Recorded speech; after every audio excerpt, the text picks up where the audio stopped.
আসলে আল্লাহ যেন বাপ মার কাছ থেকে এরকম ছেলেদেরকে এত দূরে না পাঠায়। ছেলেরা কখনো বাবাকে জড়িয়ে ধরে না, ছেলেরা কখনো বাবার কোলে মাথা রেখে ঘুমায় না। একটা প্রবাসী ছেলে যখন বাসায় ফোন দেয়, মার সাথে কথা বলে, তখন পাশে বাবা কান পেতে শোনে এবং ভারী কণ্ঠে বলে, ছেলেকে বলো তোর মাতার ছায়া এখনো বেঁচে আছে, তোর বাবা এখনো বেঁচে আছে, তোর বাবা এখনো জীবিত আছে, টেনশন যেন না করে। তোর মাথার উপর ছায়া এখনো জীবিত আছে, টেনশন যেন না করে, দুশ্চিন্তা যেন না করে। এটাই হচ্ছে বাবা।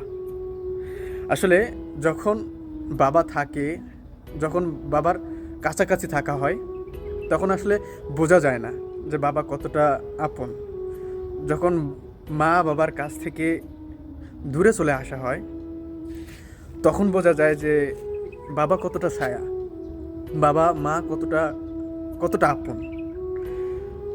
তখনই বোঝা যাবে যখন মা বাবা কাছে থাকবে না, যখন মা বাবার কাছ থেকে অনেক দূরে চলে যাবেন, তখনই বুঝতে পারবেন যে বাবা মা কী জিনিস।